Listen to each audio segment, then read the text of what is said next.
हे माता, अपने इस अभागे पुत्र को क्षमा कर देना माता। मैं वो करने जा रहा हूं जो आज तक किसी पुत्र ने नहीं किया होगा, और ईश्वर ना करे कि आज के उपरांत किसी पुत्र को करना पड़ जाए। क्षमा माते, क्षमा माते।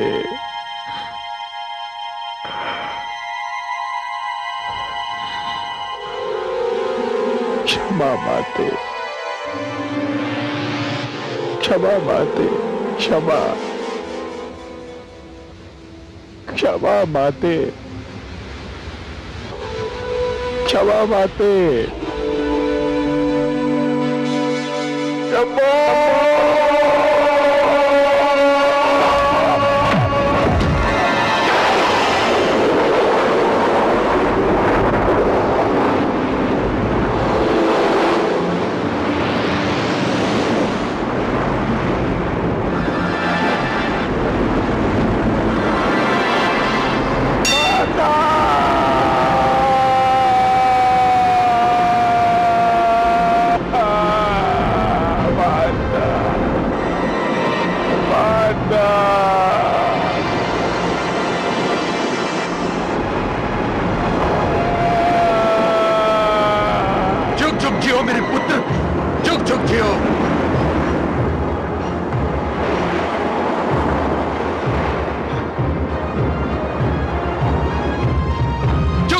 मेरे पुत्र, जुग जुग जियो, जुग जुग जियो पुत्र। मुझे तुम पर गर्व है पुत्र। तुमने आज्ञाकारिता का इतिहास रचा है। मैं बहुत प्रसन्न हूं, अत्यंत प्रसन्न हूं। इस आज्ञाकारिता के पुरस्कार के रूप में आज तुम मुझसे कुछ भी मांग सकते हो, कुछ भी मांग लो पुत्र, जो चाहे मांग लो। मैं आज तुम्हें हर वो वस्तु दूंगा जिसका देना मेरे वश में है। मांग लो पुत्र, मांग लो।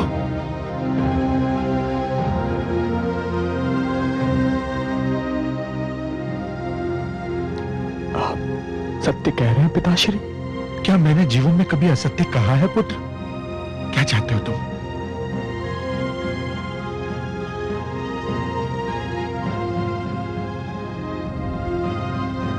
अपने प्रिय माता का जीवित शरीर।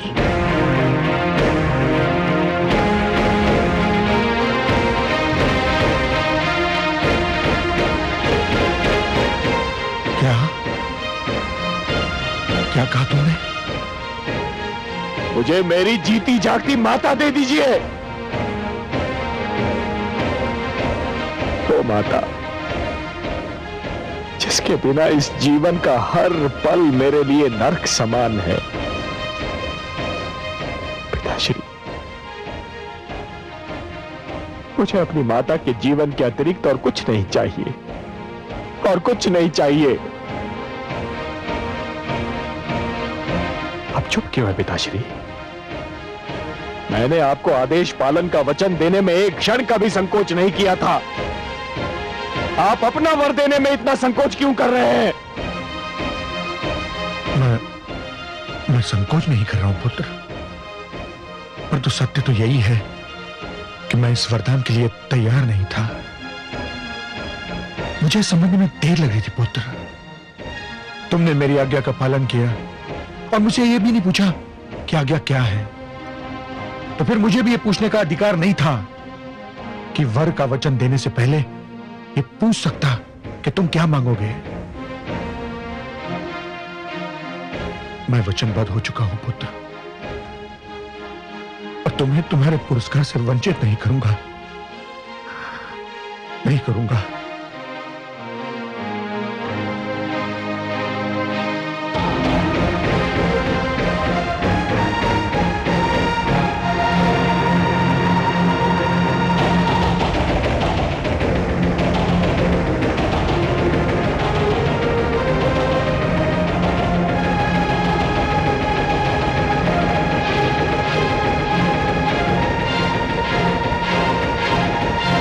कलश जल लाओ। पिताश्री, जल।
माते।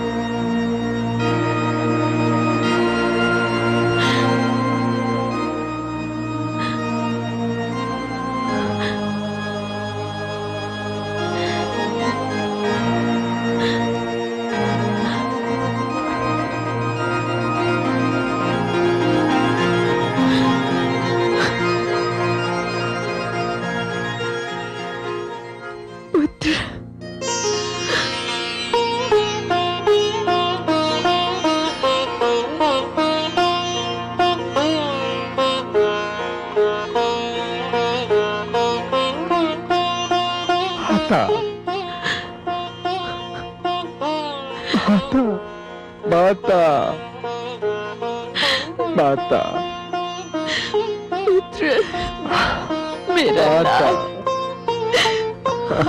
पुत्र, हे माता,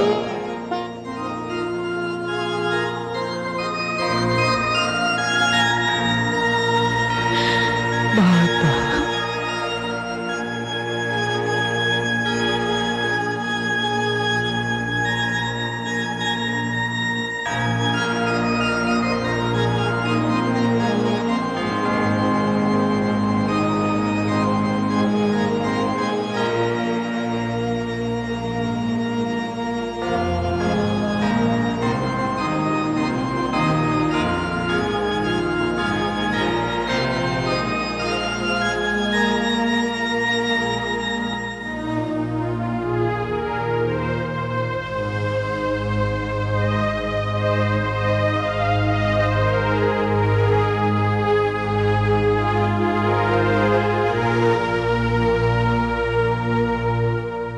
जब व्यक्ति महान बनने लगते हैं तो ऊंचाइयों को छूने लगते हैं। सारी सांसारिक बातें उसके लिए छोटी हो जाती हैं, उनका कोई महत्व नहीं रहता। ऋषि जमदग्नि तो महानता के शिखर पर पहुंच गए थे, तो आपसे यह कार्य कैसे हुआ पिताश्री?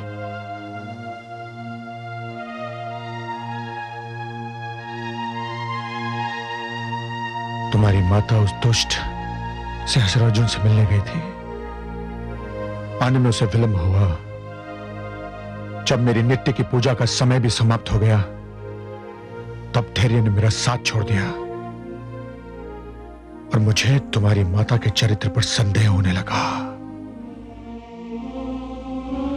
जब आप जैसे गुरु, आचार्य और शास्त्रज्ञ अपनी पत्नी के चरित्र पर केवल इसलिए संदेह करने लगे कि वो केवल कुछ समय के लिए आपकी दृष्टि से ओझल हो गई थी, तो फिर साधारण पति पत्नी के बीच परस्पर सम्मान और विश्वास कभी प्रस्थापित नहीं हो पाएगा पिताश्री।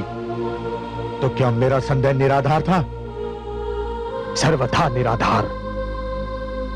इस बिना सिर पैर वाले संदेह का केवल एक ही आधार हो सकता है पिताश्री, कि मेरी माता एक नारी है, और नारी के चरित्र पर संदेह करना एक पुरुष के लिए बड़ा सहज होता है। नारी को आतंकित करने का एक बड़ा सरल उपाय है। पिताश्री, आप तो एक आचार्य हैं। सर्वसाधारण को परिवार की महत्ता, पारिवारिक संबंधों की आवश्यकता और गृहस्थ जीवन को शांतिमय बनाने का संदेश और उपदेश आप ही देते रहते हैं। यदि आप जैसे आचार्य ही नारी के चरित्र पर संदेह करने लगेंगे, तो नारी के लिए इस धरती पर जीना नरक समान हो जाएगा।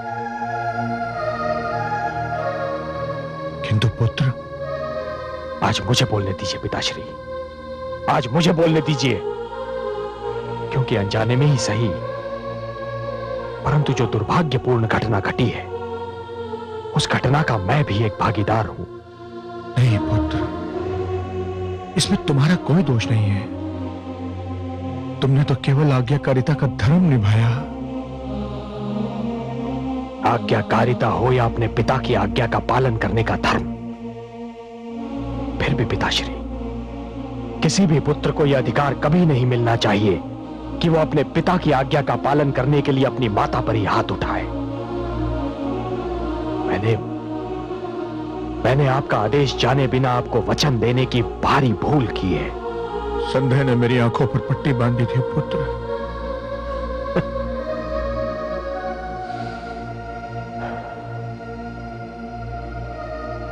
आज मुझे ज्ञात हुआ पिताश्री कि वो चाहे कोई महात्मा हो या एक सर्वसाधारण व्यक्ति, परंतु जहां बात एक नारी की आती है वो केवल एक पुरुष होता है, केवल एक पुरुष जो एक नारी को अपने से छोटा, अपने से अधम और अपने से निम्न श्रेणी का मानता है।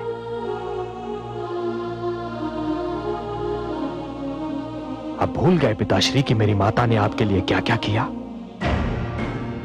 वो एक राजकन्या थी, राजभवन के ऐश्वर्य में उनका जन्म और पालन पोषण हुआ था, परंतु केवल आपके प्रेम के कारण उन्होंने एक ऋषि की कुटिया को अपना घर संसार बना लिया। उस प्रेम, उस त्याग और उस स्नेह का यही पुरस्कार मिलना था उन्हें? नहीं पिताश्री, नहीं। यह अन्याय केवल मेरी माता के साथ नहीं हुआ है, यह अन्याय तो समस्त नारी जाति के साथ हुआ है। घोर अन्याय, अक्षम्य अन्याय। शंभो शंभो शंभो।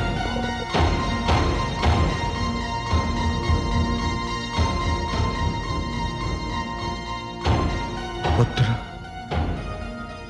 मुझे आभास हो रहा है कि मैंने अनावश्यक शीघ्रता से कार्य लिया। मुझे क्षमा कर दो पुत्र, मुझे क्षमा कर दो। क्षमा तो अब केवल माताश्री कर सकती हैं, आपको भी और मुझे भी।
आज जो कुछ भी हुआ उसे भूलने और भुलाने के लिए क्षमा का शब्द बहुत छोटा, बहुत दुर्बल साधन है देवी।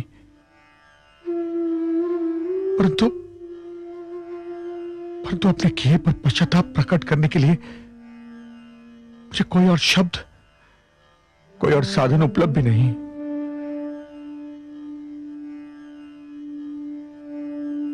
मुझे क्षमा कर दीजिए देवी, मुझे क्षमा कर दीजिए।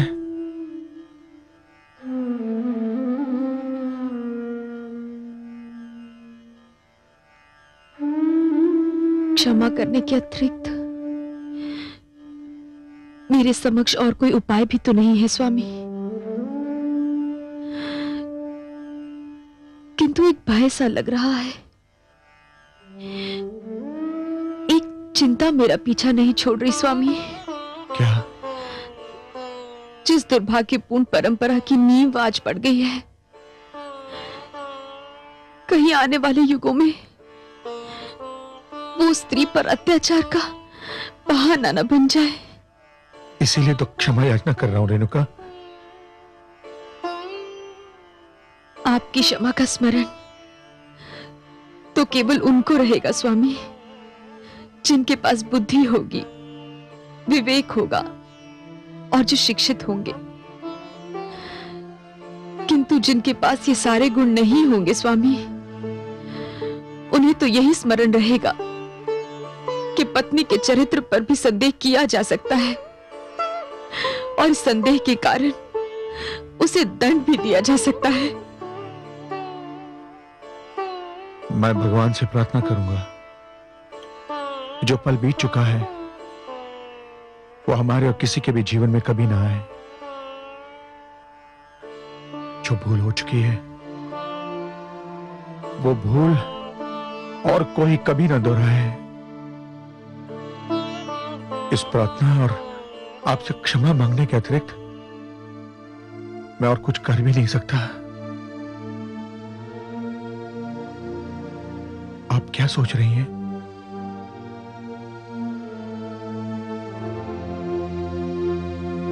सोच रही हूं कि क्या कहूं स्वामी।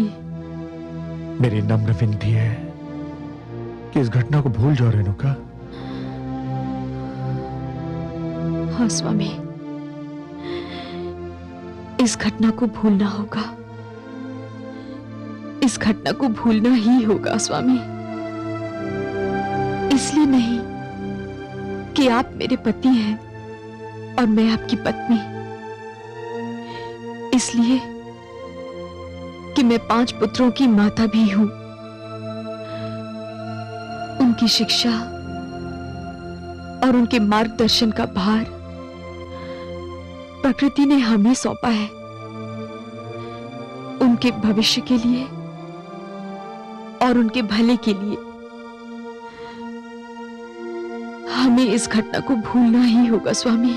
विश्वास कीजिए, मैं ऐसी भूल कदापि नहीं करूंगा।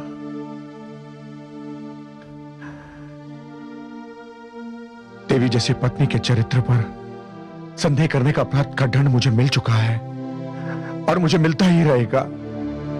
मेरी अंतरात्मा मुझे सदैव ही कचोटती रहेगी रेणुका। मुझे क्षमा कर दो, मुझे क्षमा कर दो रेणुका।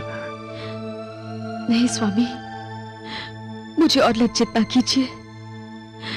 मैंने आपको क्षमा कर दिया है, अपने लिए, अपने पुत्रों के लिए और अपने परिवार के लिए। रेणुका,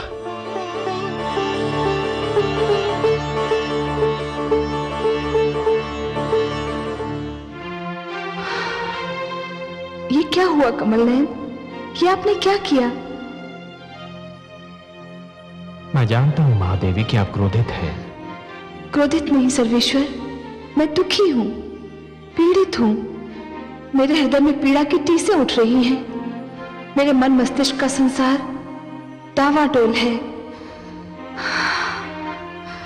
ऐसी पीड़ा और ऐसी यातना का अनुभव मुझे आज से पहले कभी नहीं हुआ था। मैंने तो पीड़ा से मुख फेर लिया। उस दृश्य को देखना, सहन करना मेरे लिए असंभव हो गया था। आप सत्य कह रही हैं महादेवी। जो कुछ हुआ वो देखने योग्य नहीं था। वो दुर्घटना अविश्वसनीय थी, निंदनीय थी। वो भी आपके हाथों? नारी का सम्मान जिसका सर्वप्रिय सिद्धांत है, प्रधानतम संदेश है। हे कमल नयन, नारी के प्रति आपकी भावनाओं को मैं जानती हूं। उन्हीं भावनाओं के कारण तो मैं आपकी पूजा करती हूं। आपको सदा ये दुख सताता था कि आप अजन्मे क्यों हैं? किसी माता के गर्भ से आपने जन्म क्यों नहीं लिया? और अब इस बार जब आपके अंशावतार ने देवी रेणुका के गर्भ से जन्म लिया तो उसने उसी का सिर काट दिया जिसकी कोख से उसने जन्म लिया। हाँ देवी, मुझसे ये अक्षम्य अपराध हुआ है। यह अप्रिय घटना हुई है मेरे हाथों से।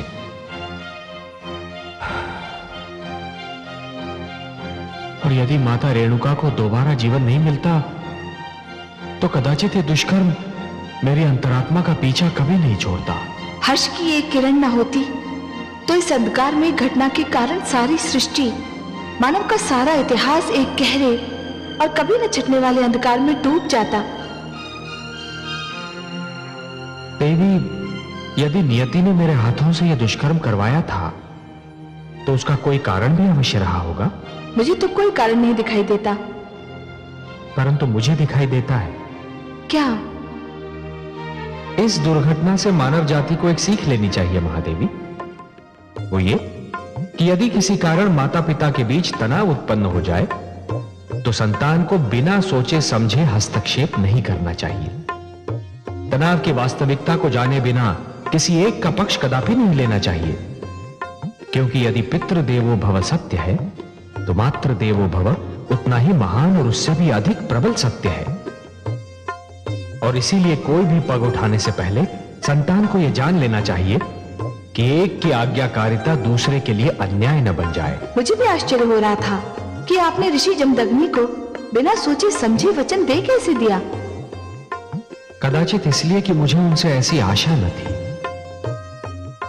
पर बिना सोचे समझे वचन देना एक भूल है महादेवी, जो कभी किसी को नहीं दोहरानी चाहिए। मैं तो माता रेणुका के आगे सिर झुकाती हूँ। इतना सब कुछ घट जाने के उपरांत भी उन्होंने अपने परिवार के सुख के लिए, अपनी संतान के कल्याण के लिए ऋषि जमदग्नि को क्षमा कर दिया। हाँ महादेवी, माता रेणुका वास्तव में महान है। आप कहां चली कमल नयन? महादेवी, मैं उसके पास जा रहा हूं जिसने एक सुखी घराने की नींव हिला दी, जिसने एक हंसते खेलते परिवार के जीवन में विष घोल दिया, जिसने एक पतिव्रता स्त्री और उसके विद्वान शास्त्रज्ञ पति के बीच संदेह की दीवार खड़ी कर दी। मैं उसके पास जा रहा हूं महादेवी, नीच सहस्रार्जुन के पास।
सहस्रार्जुन,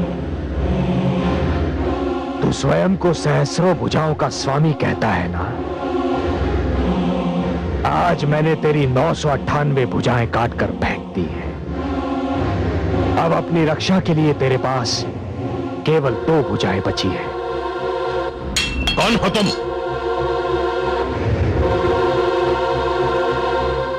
मैं वो हूं जो बाल्यकाल से तेरे अत्याचार का साक्षी रहा है। कौन है तू? परिचय दे अपना। मेरा परिचय जानना चाहता है तू? मेरा परिचय है तेरा अत्याचार। मेरा परिचय है वो अग्नि लीला जो आश्रमों और गुरुकुलों को समाप्त करने के लिए तू लगातार रचता रहा है। मेरा परिचय है उन आचार्यों, गुरुजनों, ऋषियों और विद्यार्थियों की कराहें जो तेरे आतंक का लक्ष्य बनते रहे हैं। हे कार्तवीर्य सहस्रार्जुन, मैं तेरे और तेरे वर्ग के अत्याचार के अंत की घोषणा हूं। एक अधर्मी के लिए धर्म का, अन्याय के लिए न्याय का और असत्य के लिए सत्य का प्रतीक हूं मैं ऋषि जमदग्नि का पुत्र राम हूं। वो राम जिसके हाथ में परशु है। मेरे राजभवन में पग रखने का साहस कैसे हुआ तुझको?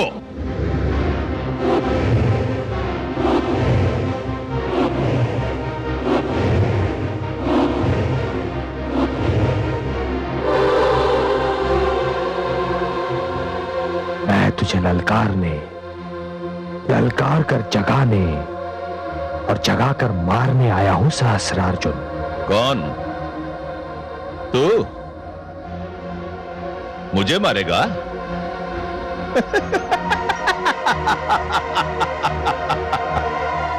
मैं तो समझता था कि यह मात्र कहावत है, परंतु नहीं, यह सत्य है कि जब वन के पशु को मृत्यु की इच्छा सताती है तो वो वन छोड़कर नगर की ओर भागता है।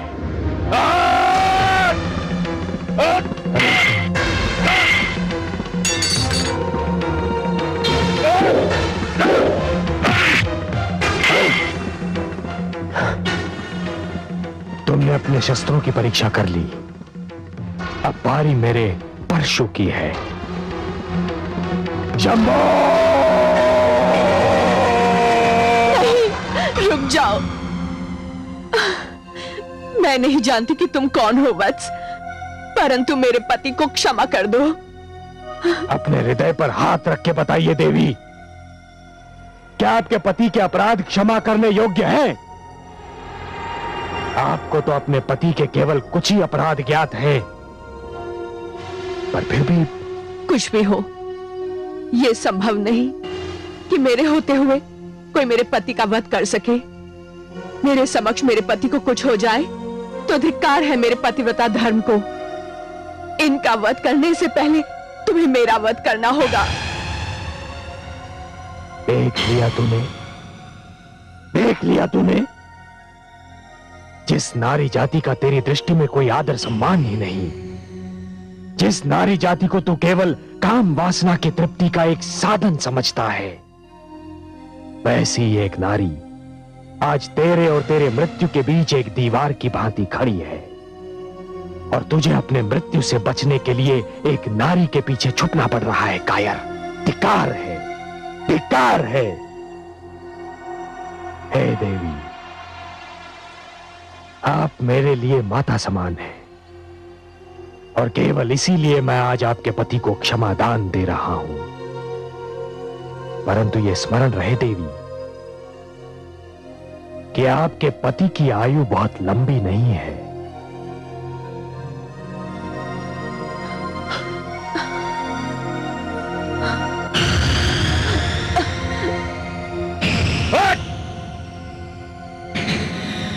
मूर्ख, तूने मुझे नहीं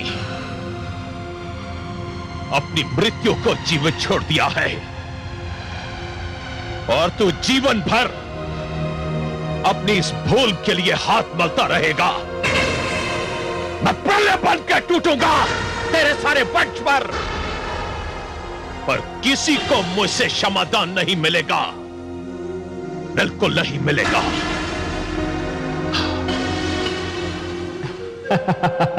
महादेवी, मैं आपको नतमस्तक होकर प्रणाम करता हूँ। मुझे क्यों कमल नयन?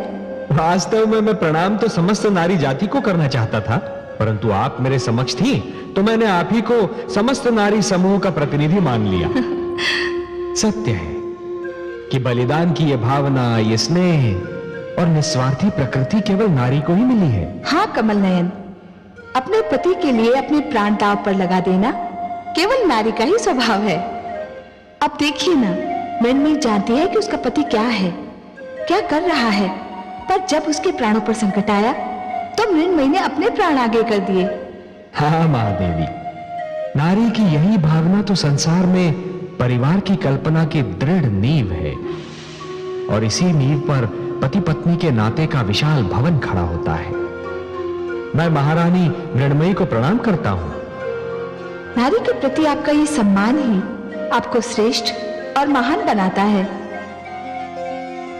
रेणुका, इसका अर्थ तो यही हुआ ना कि कोई भी कार्य करना। आचार्य ऋषि वशिष्ठ आपसे भेंट करने आए हैं। ऋषि वशिष्ठ, चलो।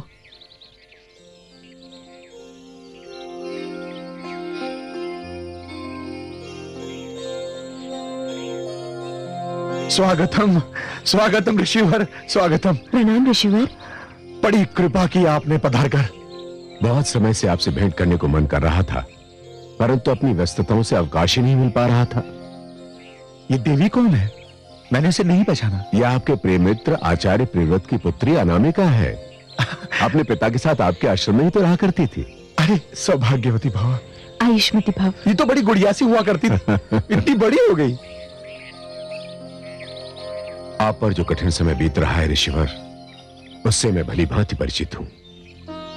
हर्ष ये है कि इन कठिन परिस्थितियों में भी आपके धैर्य के पांव नहीं लड़खड़ाए, अन्यथा उस दुष्ट सहस्रार्जुन ने तो अत्याचार की हर सीमा पार कर दी है। अत्याचार तो अत्याचार है ऋषिवर, पड़ता है तो मिट भी जाता है। धैर्य अपार सागर की भांति है, जिसका कोई छोर नहीं होता। आपको हमारा ध्यान रहा, इसके लिए मैं आपका आभारी हूं। ऋषिवर, मैं आपके लिए एक उपहार लेकर आया हूं। आशा है आप इसे स्वीकार करेंगे। आए दिन आपके इस आश्रम में अग्निकांड होते रहते हैं, उसमें या तो आपके पशु भस्म हो जाते हैं या घबराकर भाग जाते हैं। इन परिस्थितियों में आपके परिवार और आपके विद्यार्थी समूह का भरण पोषण एक समस्या है। मैं इसी समस्या का समाधान लेकर आया हूं। यह गाय सुशीला। सुशीला? मैंने इस गौ का यही नाम रखा है। अपने नाम ही की भांति सुंदर है। सुंदर तो यह है ही ऋषिवर, परंतु संभवतः आप ये सोच रहे होंगे कि अकेली गौ आप सबका भरण पोषण किस प्रकार करेगी। नहीं ऋषिवर, आपने कामधेनु का नाम तो सुना ही होगा। कामधेनु को तो समस्त संसार जानता है ऋषिवर। ये वो गौ है जो सबका मनोरथ पूरा करती है। इससे धन धान जो कुछ भी मांगो सब मिलता है। यह सुशीला कामधेनु की ही संतान है और इसमें कामधेनु के सभी गुण हैं। ये आपके परिवार और आपके शिष्यगण सबका भरण पोषण करने के लिए पर्याप्त है। मेरे पास शब्द नहीं है आपका आभार प्रकट करने के लिए ऋषि वशिष्ठ। इसकी आवश्यकता नहीं है ऋषिवर। अनामिका को मैं अपने साथ इसलिए लेकर आया हूं कि सुशीला इसके बिना एक क्षण भी नहीं रह सकती। यहां तक कि इसके अतिरिक्त वो किसी चारा भी नहीं लेती। पुत्री अनामिका, तुम्हारा और सुशीला का मेरे आश्रम में स्वागत है। ऋषिवर, वत्स राम कहां है? राम, पुत्र राम, पुत्र राम, देखो कौन आया है।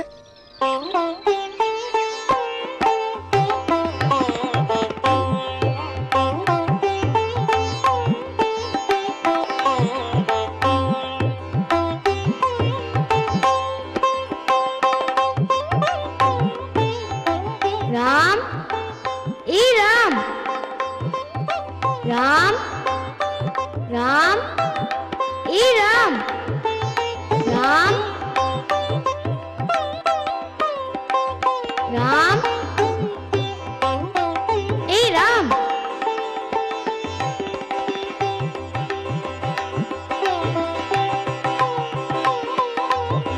राम, ए राम। हटो सामने से। नहीं हटती। देख नहीं रही हो मैं बाण चलाने का अभ्यास कर रहा हूँ। देख रही हूँ। तो फिर हटो बीच से, वरना घायल हो जाओगी। हो जाने दो।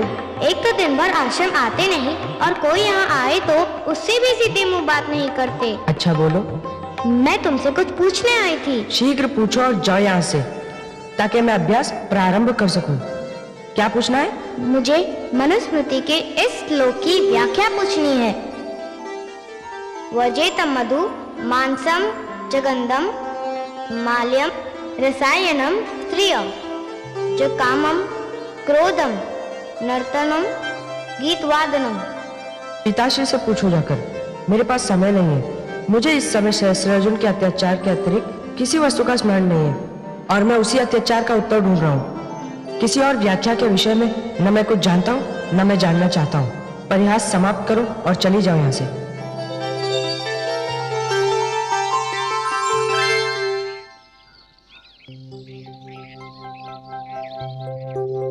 ऋषिवर वशिष्ठ, प्रणाम ऋषिवर। यशस्वी भव। प्रणाम देवी। पुत्र, तुमने इन्हें नहीं पहचाना? पिताश्री, कुछ कुछ ध्यान तो आ रहा है, परंतु ये मेरे मित्र प्रियव्रत की पुत्री अनामिका है। छोटी सी थी तब यहां थी। ओह, ये वही छोटी सी कन्या है जिसका मुख एक क्षण के लिए भी बंद नहीं हुआ करता था। पिताश्री, अब ये इतनी बड़ी और इतनी गंभीर हो गई है, इसे पहचानना तो संभव ही नहीं। क्या मैं इतनी बदल गई हूँ कि पहचानी भी ना जा सकूं? हाँ, यदि पिताश्री नहीं बताते तो पहचानना असंभव था। किंतु मैं तो तुम्हें देखते ही पहचान गई। वो इसलिए कि मैं तो तनिक भी नहीं बदला, जैसा बाल्यकाल में था वैसा ही हूँ। ऋषिवर, मुझे आज्ञा दें। पुत्री अनामिका, सुशीला और उसके बछड़े को तुम्हारे संरक्षण में छोड़कर जा रहा हूं। उनका ध्यान रखना। प्रणाम। प्रणाम ऋषिवर।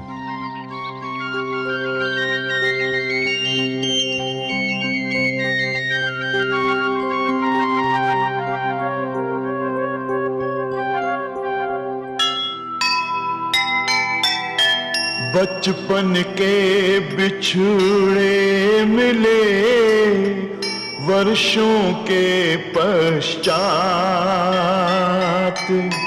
याद किसी को आ गई भूली बिसरी बात। ऐसी पुरवाई वही मन में उठी हिलोर,